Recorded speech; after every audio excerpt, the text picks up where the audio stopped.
Tje, unë jam Mesut Shabani, jenë në podcastin Mesut Shabani. Miq të mi, data sot është 11, muaj është i 8, viti 2026, vit që po e shkelim. Dhe si zakonisht, Maqedonia nuk do ishte Maqedoni e Veriut, pra ka një kontekst gjeografik, nëse në të nuk do ndodhshin shumë çka. Nuk do flasim në fillim për atë se si vëmërët e pëmëne dhe LSDM-ja e driblojnë faktorin politik shqiptar në Maqedoni, qofshin pozit, qofshin opozit, por do flasim për atë se çfarë po ndodh brenda pushtetit. Vëmëroja është kapur keq, në flagrancë është kapur, thonë. Merrni mend, ministri të transportit Nikolovski, para syve i ndodh vjedhja e Korrudhës në drejtshef. Dhe ai sot ka dalë dhe thotë, vjedhja e Korrudhës në drejtshef nuk mund të bëj pa njerëz nga VN-ja dhe e Korrudhës. Okej, shumë bukur, pastër. Çfarë fitni? Hajde.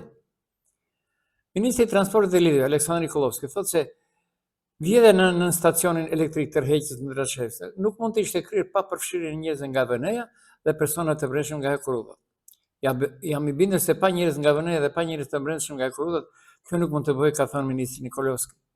Ministri e përshkroi si vjedhje si në filma, grabitjen në stacionin elektrik tërheqës në drejtshef, të cilën Ministria e Transportit muajin e kaluar e cilësoi si një sulm të rëndë ndaj infrastrukturës kritike e korridore.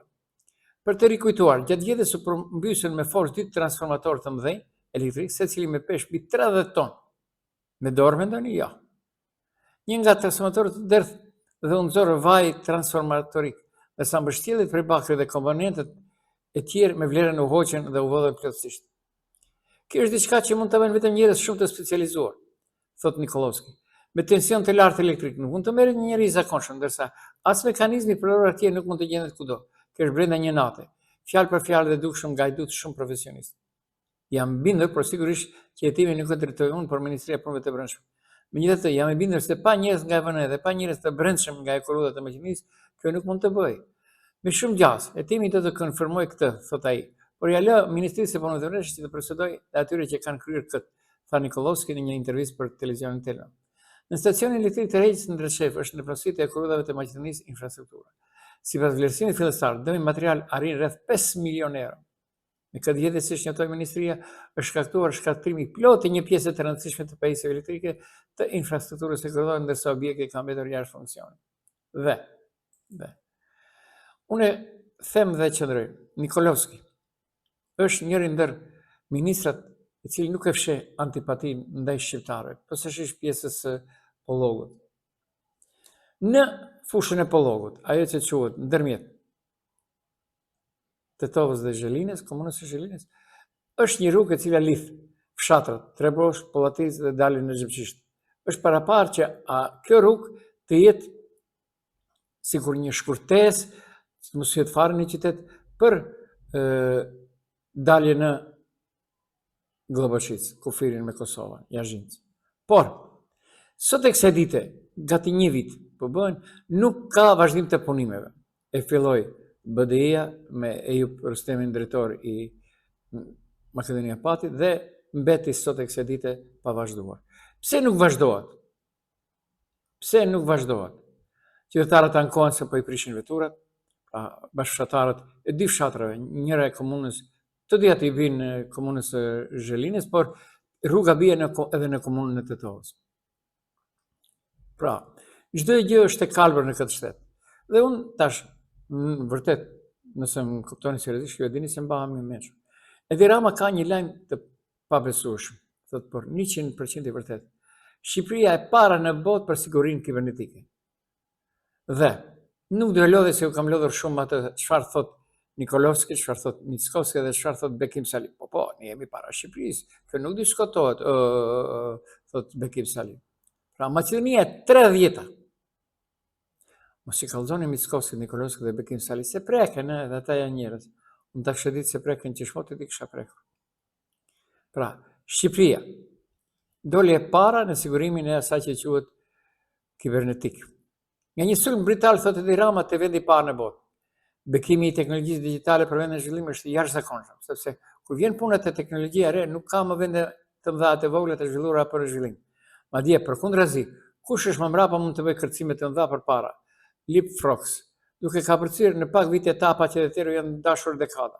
Shembulli i Estonisë ka treguar këtë në mënyrë më spektakolare, por edhe tabela e bashkangjitur tregon më së miri se si vendet me emër të madh dhe vendet me emër të vogël gjenden në pozicione krejt të pazakonshme për klasifikimin në të cilët jemi mësuar. Pse ka rëndësi kjo hyrje sot, thot Edi Rama?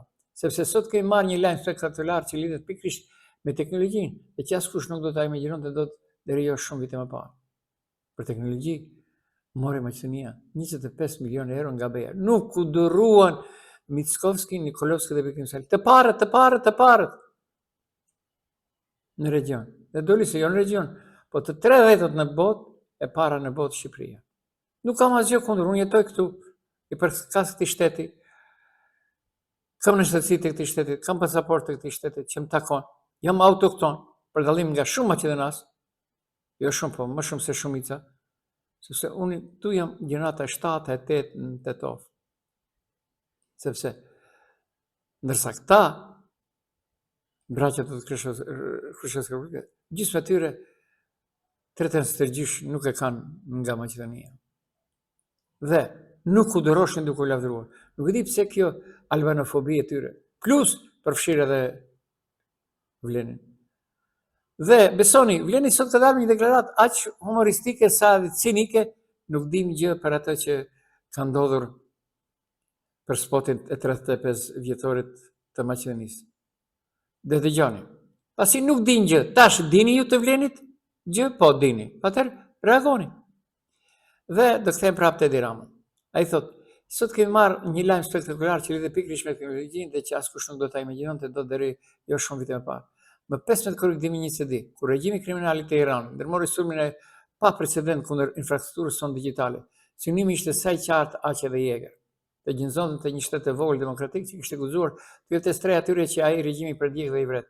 Njësojsi Shqipëria u dha streh ebrejve apo dhe italianëve gjatë luftës së dytë botërore. Vëllezër e motrave të Kosovës gjatë pastrimit teknik të regjimit të Beogradit, apo mirë afganëve pas rënies së Kabulit në dorë të barbarëve pa dinë e iman të Afganistanit. Pra, kjo është vërtet, Shqipëria ka dalë parë në botë në National Cyber Security Index me 98.33. Bravo Shqipëria. Bravo Shqipëria. Ndërsa, e përmenda pak më parë se Vleni vërtet nuk di, nuk e kemi parë thot spot. Po vërtet se kanë parë to.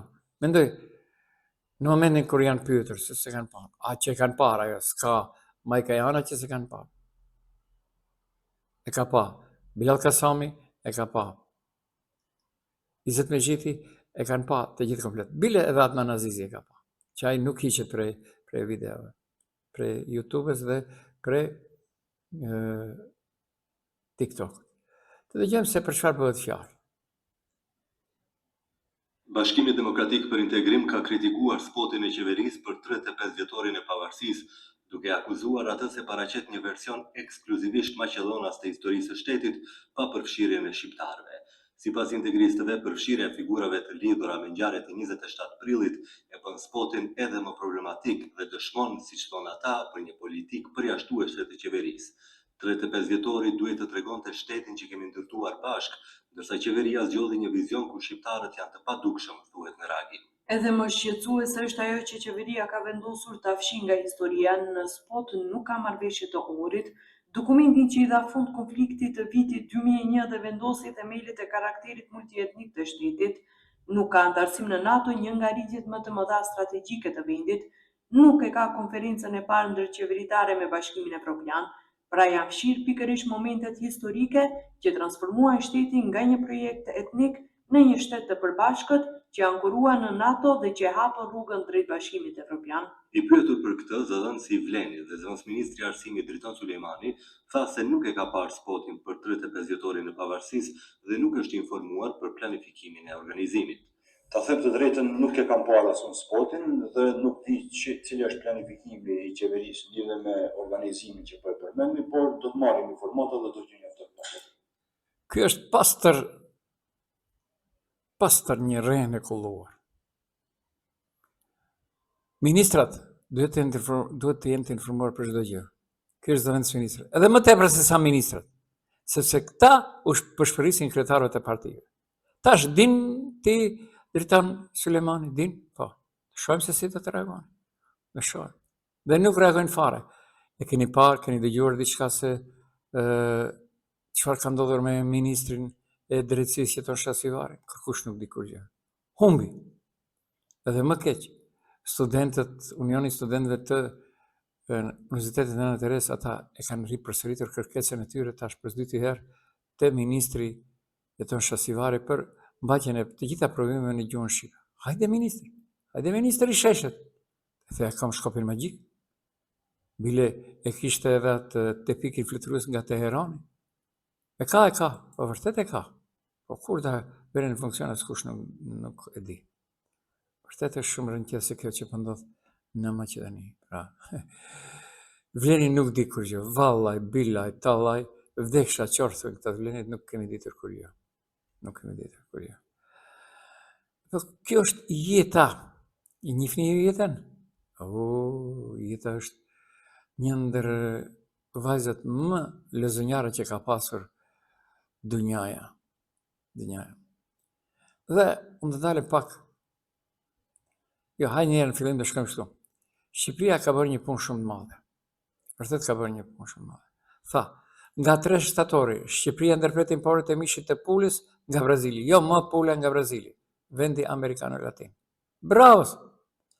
Shqipëria do të ndërpres nga 3 shtatori 2026 importin e mishit të gjetit dhe shpendëve nga Brazili, pas dëshimit të miratura nga Bashkimi Evropian për importet e produkteve me origjinë shtazore. Ministria e Bujqësisë dhe Zhvillimit Rural ka njoftuar autoritetin kombëtar të ushqimit për masat që duhet të merren ndaj operatorëve që importojnë mish nga Brazili. Sipas shkresës së ministrisë, rregullat shqiptare e kushtozojnë importin me miratimin nga Bashkimi Evropian të zonave dhe stabilimenteve të prodhimit në vendet e treta. Për këtë arsye, ndryshimet e bëra nga Komisioni Evropian reflektojnë drejt për drejt edhe në importet ndaj drejt Shqipërisë. Aku kërkohet të njoftojë operatorët e biznesit që importojnë mish gjethe dhe mish shpendesh nga Brazili për ndryshimin e rregullave të cilët zbatohen duke u nisur nga 3 shtatori. Çështja lidhet me kërkesat e BE-s për përdorimin me medikamenteve veterinare dhe substancave të caktuara në kafshë për cilat prodhohen ushqime. Rregulloria e re evropiane parashikon pikërisht datën 3 shtator 2026 për zbatimin e kërkesave që prekin edhe Brazili. Vendimi prioritet të ketë ndikim të rëndësishëm në tregun shqiptar, pasi Brazili prej vitesh është një nga burimet kryesore të furnizimit me mish në ushqime konkurruese si për konsum ashtu edhe për industrinë e përpunimit. Sipas të dhënave të cituara nga Top Channel, vetëm gjatë vitit 2024, Shqipëria importoi nga Brazili rreth 28 milionë gjysmë dollar mish dhe të brendshme, ndërsa rreth 10.1 milion dollar i përkisin kategorisë së mishit të shpendëve. Me hyrjen në fuqi të kufizimeve, importuesit shqiptar duhet të çorientohen drejt tregjeve të tjera për të zëvendësuar një pjesë të furnizimeve që deri tani siguroheshin nga Brazili. Po, në Maqedoni buka nga 5 shtatori do të shtetohet për 5 denar. Tash ja, me siguri çfarë kanë kur Shqipërit edhe në shtëpi, ja edhe të ne me siguri do ketë jo më pula Brazili, mos një dhe njerëz, po fukarin çfarë do ha. Këtë që i bëni këto për të shpëtuar zinginat? Okej, nuk është okej, por unë vazhdoj më tej. Pra, gjithandej vetëm të lëvira dhe askush nuk merret me atë që quhet inflacion. As BDI nuk merret me të kritikoj Mickovskin, as hiç. As një parti për mos flasim më për Vlenin, si Vleni do kritikoj Mickovskin.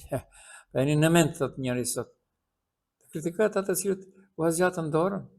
Dhe unë do ndalem pak në atë, e thash pak më parë për kësaj radhe, në atë që quhet përplasje ndërmjet Mendosashit, kryetarit e PD-s dhe Ali Ahmetit.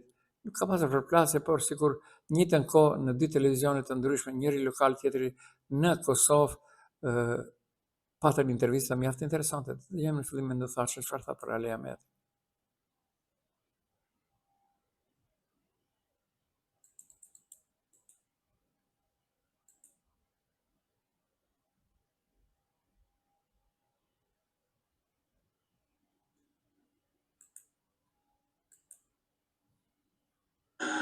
Kjo shkuptohet, mendoj se njoh mirë. Edhe, po normalisht unë jam kundërshtar i kujdestarit ti.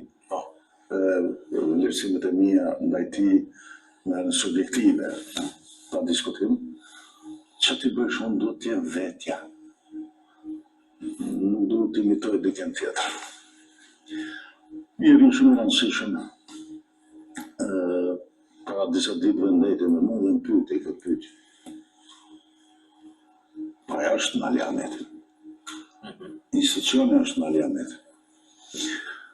Dhe unë i thash dëgjoj, këtu jemi të bashkë që jemi, ose të ka keq kuptim, jemi vetëm ne aty. Po pyet në diçka që është e vështirë për të përgjigjë, se prapë po them quhet subjektive.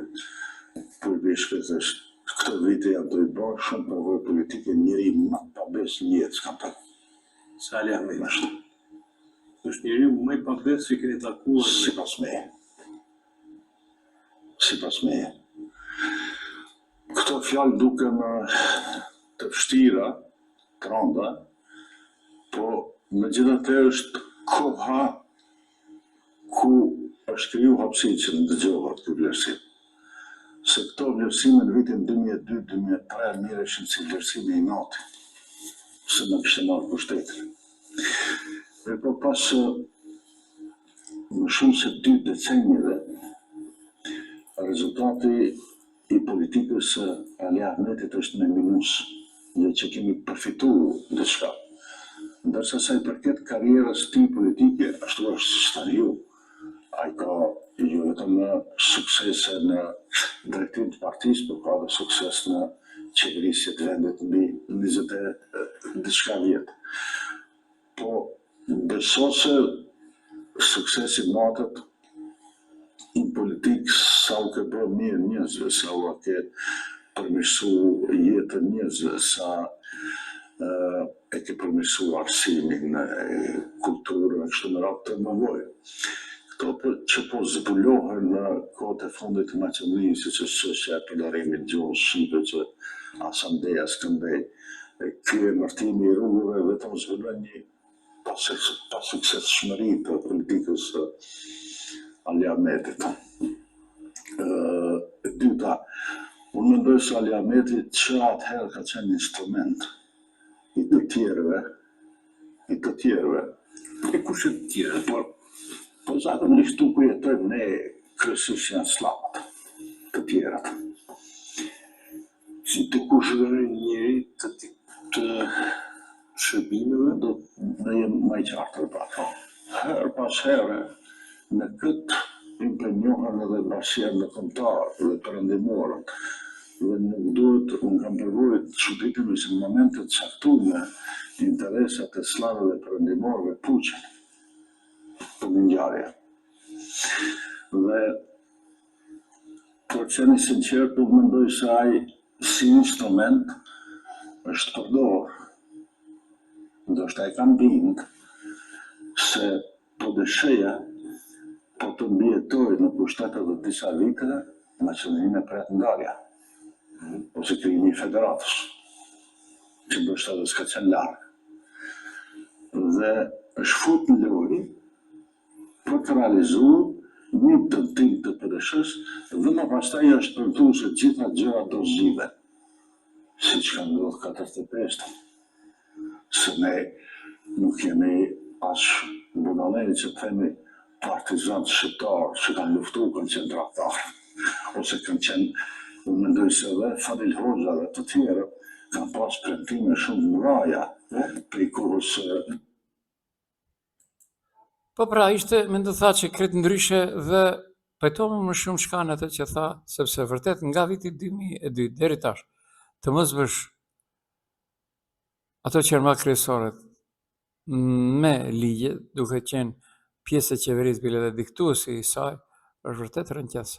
Tash aferet e fundit që dolën në opinion, lidhur me kanalizimin e Zajazit, vërtet është jo rënqese. Vërtet këtu duhet, aty ka gisht, vërtet ka familja e afër dhe e ngushtë. Pra, dini çfarë është familja e ngushtë? Baba, gruaja, fëmijët.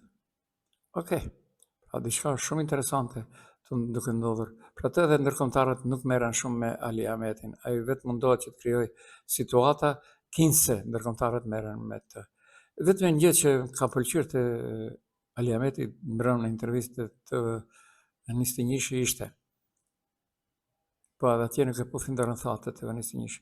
Ishte për Hoxhën dhe për Valon Belën. Pra shteti shqiptar nuk gabon. Okej, vërtet nuk gabon shteti shqiptar. Nga herë që kam dëgjuar këtyre ditëve nga shumë miq të mi në Tiranë, nuk është bashkë ashtu siç thonë edhe Hoxh, Bekir Alimi edhe Valon Bela, është diçka tjetër në pyetje. Dhe unë si pjesëmarrës i gjitha ndodhive të vitit 1981 demonstratave i ri, ku Rasha mos u Rasha, dhe një dashnore tek tuk, dhe kisha vetëm babën, nënën në Prishtinë, askënd tjetër nuk u mërzitesha. Pra, isha gati se në të gjitha, jo organizator, jo, ta pasrem punë, pjesëmarrës, sepse atë numër 30.000, 40.000, 50.000 që e bënin demonstratat e studentëve në Prishtinë, kush e bënin? Bënin gjithë qytetarët. Bënin gjithë nënat tona, nënat kosovare, motrat tona. Dhe jam shumë krenar për atë pjesë, pa marrë parasysh se kam qenë edhe pjesë ndihmëse e luftës së Kosovës dhe pjesëmarrës në luftën e Maqedonisë 2001. Pra këto gjëra mjaft interesante dhe më ka bërë qefin mendoj se ka folur dje për demonstratat e 81-shit në Prishtinë. Unë vazhdet mendoj, një jetë as politik kreto sa asgjë, do të mbi ndërtuar situatat. Unë vazhdet mendoj, se viti 81, njerëzit të cilët e kanë organizuar, që kanë pas pasoja për saj, do është janë më meritorët të zgjimit kombëtar shqiptar të Jugosllavisë. Kjo është vështirë për një pjesë njerëzve të kuptojnë. Kryetar, flas për mendotaqen. Ali Ahmeti thotë, unë e kam prishur Jugosllavinë, që sipas asaj unë që kam njohuri, që s'ka gisht, por shumë pak ka qenë pjesëmarrës në një ose hiç. Nuk ka diskutim, më meritorët janë dëshmorë, që më në luftë. Në po flasë për një fenomen të zgjimit kombëtar, fenomen politik. Ishte Jugoslavia ka qenë shtet i fortë, perandori, në aspektin ushtarak, kulturor, letrar, sportive, kështu me radhë.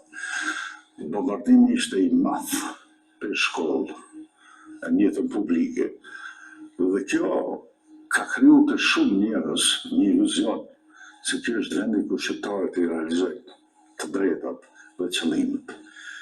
Dhe ti kur ke përballë pika identifikuese që mund të quhesh si supervlerë, rrëshqet e shkon andej. Në Jugoslavia dhe pas basketbol të jashtëzakonshëm, futboll të jashtëzakonshëm. Po të regoj një artë në tërsi, po të regoj një fshetësi publike. Unë moshën 15 vjeçari kam ditë përmendsh të gjithë futbollistët e Ligës Parë Jugosllavisë të 18 ekipeve. 18 ekipeve këtë Jugosllavisë? Po, përmendsh të gjithë. Po marrë pjesë po nuk e të regoj këtë si beritime, po të regoj se sa rrezikshme ka qenë ajo vodiq, ajo rezatimi atij sistemi. Shak si influenca ka qenë shumë e madhe se të njerëzit, sidomos të trijë. Dhe unë kisha një diskrepancë në jetën time. Shkolla bombardonte, opinioni publik bombardonte. Ndërsa doja emra me të pas personi i pari shkollon familjen tonë në fakultet që vitet 60, vendet i nxjerrin zjarr kundër komunizmit ndodhet nes. Dhe ti paramendoj një 5-6 vjeçar, çfarë kutije i shkaktohet se arsimtari një që ka qenë pro Jugoslav, po ka qenë i detyruar që të flet ashtu po.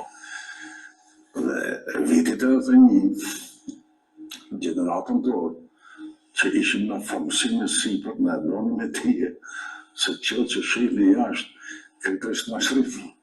Realiteti është se këtu ka një sistem i cili në mënyrë pragmatike i tenton të dhënon këtë njërsi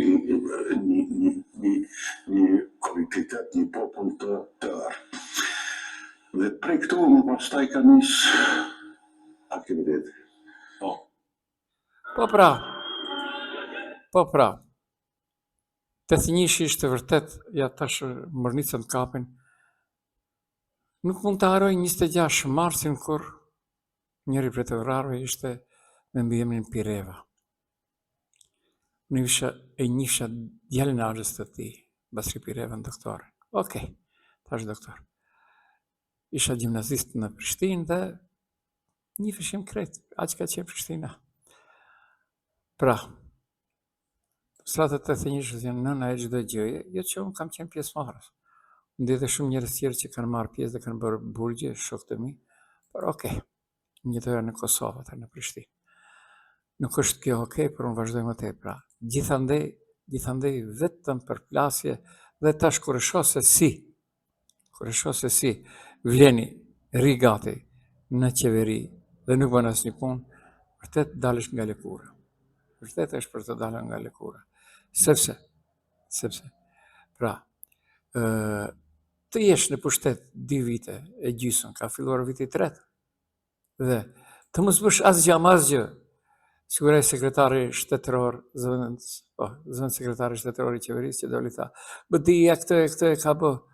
O zotni, BDI-ja mund mos kish bë asgjë, por nuk është më kohë e BDI-s. Për 3 vite, 83 seanca të qeverisë nuk ka raport në gjuhën shqipe. 83. Në çdo vend civilizuar dhe të mirë, do kishin dalur të partisë, do kishin thënë, faleminderit zotni, mund shkosh në shtëpi. Ndërsa, të ne nuk ndodh ajo. Nuk ndodh, sepse vëmëroja ditë të shmoj. Ministria e Kulturës, që udhëheq Nikola Rivlenit, keni parë si e bëri i dëgjueshëm, bilbileve. Tash pranon vetëm njerëz të partisë së vet. Dhe kur i kanë pa disa të janë kutër të qesh. Dhe dalin edhe fotografohen me ministrin. Okej. I mbaj mend kur ishin në partinë e DRS Imer Selmanit. I mbaj mend. Komplet.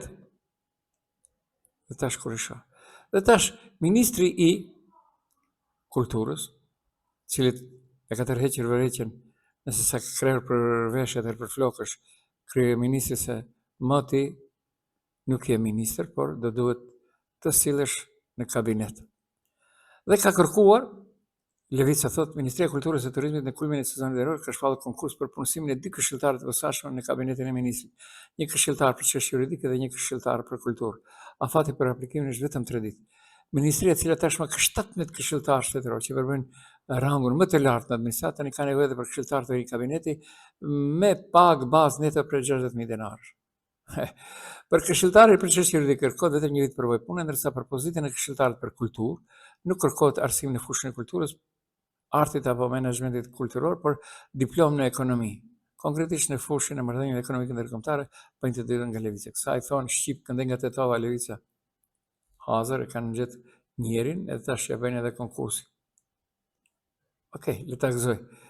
Ta gëzoj në një i Vlenit i cili me siguri kush e di sa ka hjekur. Kur unë kam pasur mysafir kryetarin e tashëm të komunës në një radio, njëri prej aty në atë radio më tha, nëse vjen thirrja për në gjykatë, se ai çka s'foli aty, në atë intervistesh në YouTube, unë e mora rrezikun dhe njëri të parë të cilët ju tur. Billë Kasami jam. Okej, dhe unë nuk dy rigaditur. Pra, studentët e Universitetit Natërës i kërkojnë një jeton shosivar, provimi profesional të jepet edhe në Shqip. Dhe ai ka humbur. Ka humbur nuk është kërkush, nuk ka kërkund. Vërtet nuk është kërkund. E pse? Pse interesant jeton shosivari? Çfarë djaloshi ishte? Çfarë premtuesi ishte? Në Tiranë vazhdojnë protesta, dita 73 e protestave, Shqipëria kërkon revolucion, qytetarët marshin pa ndalur në rrugët e Tiranës. Po është diktaturë kështu me radhë. Edi Rama ka pritur tash në mbrëmje Alex Sorosi në rezidencë qeveritare, publikon fotot nga darka në Dërmi. Maqedonia do mbetet aty ku është. Ndërsa kanë vazhduar përplasjet lidhur me atë se ujë në Gosivar, ndërmjet LSDM-s dhe VMRO-s, kush i ka afatet. Këtu duhet për vërtet të përzihet edhe prokuroria dhe nëse ka Mickovski fat, që sipas LSDM-s i ka, atëherë Mickovski duhet jep dorëheqje. Nëse i ka Filip Shefat, atëherë Filip duhet të shkojnë në burg. Për ato që thot VMRO se 2021, 22, 23, 24, ujë në Gosivar ka qenë i ndotur. Si së vejnë bare. Edhe vleni del atje dhe çon 4.300 litra ujë, që duket shumë, merr në mend asnjë cistern çajri i Izet Mexhitit. Çajri i Izet Mexhitit. Çfarë nuk ka. Dhe në spitalin e Tetodës janë trajtuar mbi 100 pacient nga Gosivari. Do kisha thënë këtë, që ato 72 milion euro që i patët premtuar o ministri Sheshet dhe ti drejtori Sheshet i qendrës. Hajde, çfarë pritni ma? Çfarë pritni? Filloni prej ditës parë, duhet të filloni jo ti shfrytëzoni, por ti përdorni për dobi. Dhe ka dalur Komisioni i Parandalimit dhe Mbrojtjes së Diskriminimit në Maqedoni dhe thotë, më së shumti në Maqedoni diskriminohet për gjithçka, por më së shumti në bazë kombëtare dhe etnike. Në ndeshjen e futbollit Shkëndija Vardari që luhet në Shkup, komitet nuk u ndalën në fillim duke sharrë shqiptarët. Më së shumti me fjalë fyesin dhe shqiptarë rome, por edhe maqedonazë thotë. Emërtimet nënçmuese dhe shqiptarëve dhe rome, por edhe maqedonazë janë ndër rrësitë më të shpeshta të diskriminimit gjatë 6 muajve të parë të këtij viti, në kohën e VMR-s dhe Vlenit. Përdorimi i fjalëve fjesë dhe diskriminimi gjatë punësimit në pagë apo në qasjen ndaj shërbimeve për shkak të përkatësisë kombëtare ose etnike janë ankesat që më së shpeshti janë paraqitur në Komisionin për Parandalim dhe Mbrojtje nga Diskriminimi. Nga janari deri në korrik janë pranuar gjithsesi 208 ankesa në 22 baza të ndryshme, ndërsa në 32 raste është konstatuar se ka pasur diskriminim. Maqedonia e vakive. Ende këtu kemi vetura që janë të viteve 2010, 2001-2010 dhe shiten nga 5 vjet. Kjo është Maqedonia. Kjo është Maqedonia. Ku edhe gjykatat janë të stërngarkuara me lëndë, nuk ka gjykatës. Hajde ministri Sheshet, të presin njerëzit, ty të presin. Hajde ndryshosh ligjin, hajde bësh atë, hajde bësh këtë. Kujdes mos thash krejtë. Dhe asgjë, në fund këtu ju përshëndes, pra ishit në podcastin me Mesut Shabani, Dëgjojmë nesër mbrëmë.